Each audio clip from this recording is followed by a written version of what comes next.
হাই everyone, স্বাগতম জনাইছোঁ মোৰ ইউটিউব চেনেল লভিতাছ হেপী কৰ্ণাৰলৈ। আশা কৰোঁ আপোনালোকে ভালেই আছে, মোৰো ভাল। মই আজি আপোনালোকলৈ লৈ আহিছোঁ এটা ৰেচিপি, ঘুগুনিৰ ৰেচিপি। বলক তেতিয়াহ'লে বেছি দেৰি নকৰোঁ আৰু আমি ৰেচিপিটো চাওঁ।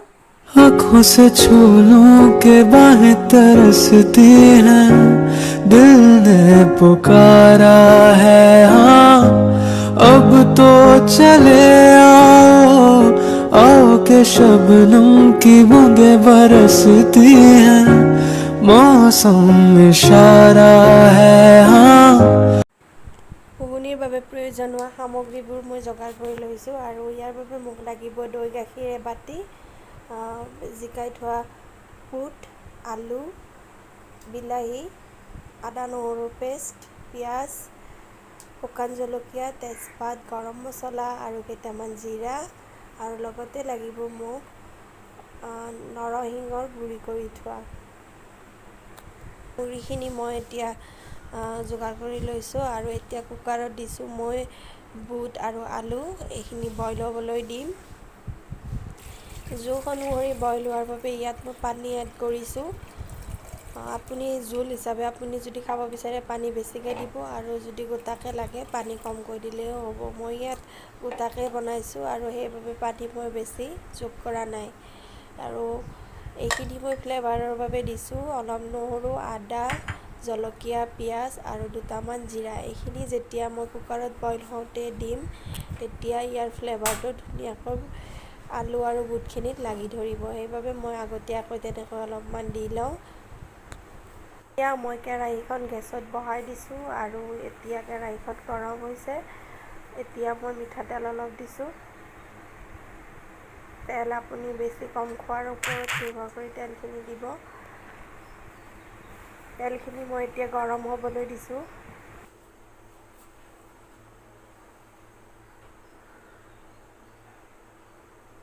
ঘুগুনি বাৰু কোনে কোনে খাই ভাল পায় মোক জনাবচোন। আৰু ঘুগুনি সকলোৱে বনাব জানে, কিন্তু মই আজি বনাইছোঁ অলপ ধাবা ষ্টাইলত, যিটো মই শিকিছিলোঁ আমাৰ ৰুমৰ ওচৰতে ভাড়া থকা এজন ধাবাত কাম কৰা ৰান্ধনীৰ পৰা। তেওঁ মোক শিকাই দিছিল আৰু সেয়ে মই আপোনালোকৰ ওচৰত আজি দেখুৱাম।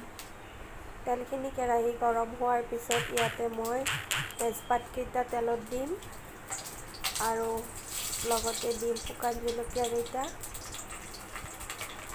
আৰু জিৰা কেইটামান ফুটাই লৈছোঁ। তেলখিনি গৰম হৈছে আৰু জিৰাকেইটা ধুনীয়াকৈ ফুটিছে।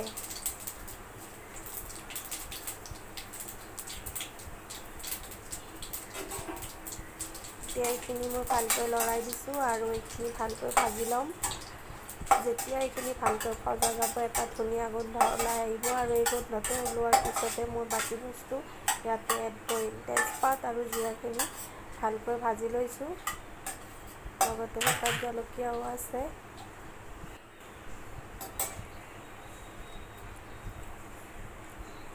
এতিয়া তেলখিনিত মই কুটি থোৱা মিডিয়াম চাইজৰ পিঁয়াজ এটা দিছোঁ। পিঁয়াজ কম বেছি পৰিমাণে ব্যৱহাৰ কৰিব পাৰে, কিন্তু অতি বেছি পিঁয়াজ হ'লে বেছি মিঠা লাগিব পাৰে। কিছুমান পিঁয়াজ মিঠা, মই ইয়াতে এটা মিডিয়াম চাইজৰ পিঁয়াজ ব্যৱহাৰ কৰিছোঁ। আৰু এতিয়া মই নৰসিংহৰ গুড়িখিনি দি দিছোঁ। নৰসিংহৰ গুড়ি দিলে আচলতে খাদ্যখিনিত এটা ধুনীয়া গোন্ধ আহে, সেইবাবে মই আগতীয়াকৈ এনেকৈ শুকাই ৰাখোঁ আৰু এনেকৈ খোৱা বস্তুবোৰত এড কৰোঁ আৰু এটা ধুনীয়া গোন্ধ হয়, খাবলৈ ভাল লাগে। এতিয়া দিছোঁ মই বিলাহী কুটি থোৱা এটা আৰু গৰম মছলা অলপ তেলতে দি লৈছোঁ। তেলতে মছলাখিনি দিলে খাবলৈ বঢ়িয়া হয় আৰু সোৱাদটো ধুনীয়াকৈ ওলাই আহে। তেলত দিলে মছলাখিনি যিহেতু ভজা যায়।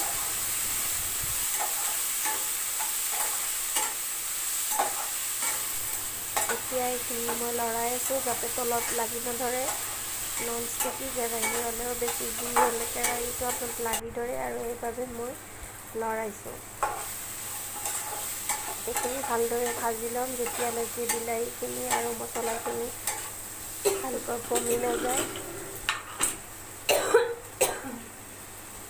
এতিয়া ইয়াতে মই বইল কৰি থোৱা আলু, বুট আৰু লগতে যিখিনি পানী ৰৈছিল সেইখিনিও ইয়াতে মই ঢালি দিছোঁ।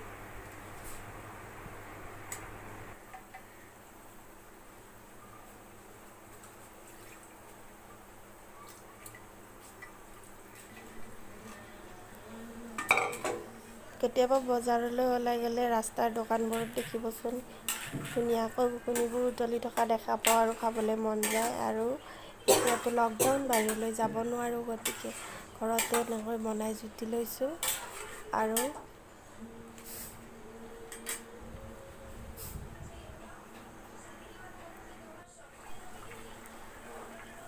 এতিয়া ইয়াতে মই নিমখ হালধি এড কৰিম, সোৱাদ অনুসৰি নিমখ দিব।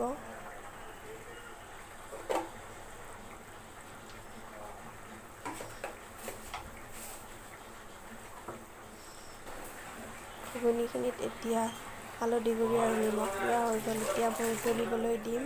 ভালকৈ উতলিলে এতিয়া বস্তুখিনি ভালকৈ সিজি যাব। কুকাৰত সিজাই লৈছোঁ, তথাপিও আৰু যেতিয়া ইয়াতে অলপ সিজিব দিম, তেতিয়াহে বস্তুখিনিত মছলাবোৰ সোমাই যাব আৰু খাবলৈ ভাল লগা হ'ব।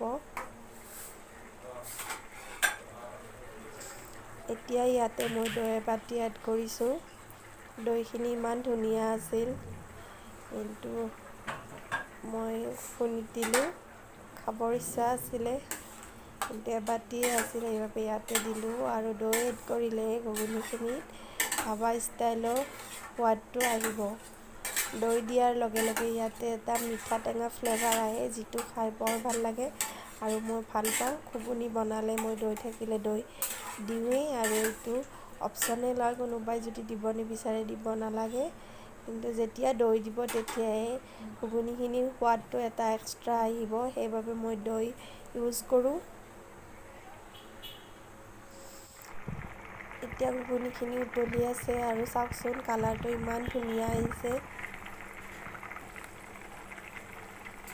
ভাতৰ লগত খালে অলপ পনীয়াকৈ ৰাখিব লাগে, আৰু ৰুটিৰ লগত খালে গোটা হ'লেও ভাল লাগে। এয়া ঘুগুনি মোৰ ৰেডি হৈ গ'ল। মই খাবলৈ বাতি এটাত উলিয়াই লৈছোঁ আৰু ইয়াতে পিঁয়াজ দি লৈছোঁ। লগতে কণী এটাও বইল কৰিছিলোঁ, কিন্তু কণীটো ভিডিঅ'ত দেখুওৱা নহ'ল। আৰু ইয়াতে মই আলু চাট ভুজিয়া দিছোঁ আৰু অকণমান ইয়াতে নেমু এড কৰি দিব পাৰে, খাবলৈ বৰ ধুনীয়া হয়। এতিয়া মই খাওঁ। মোৰ ঘুগুনি ৰেডি হৈ গ'ল।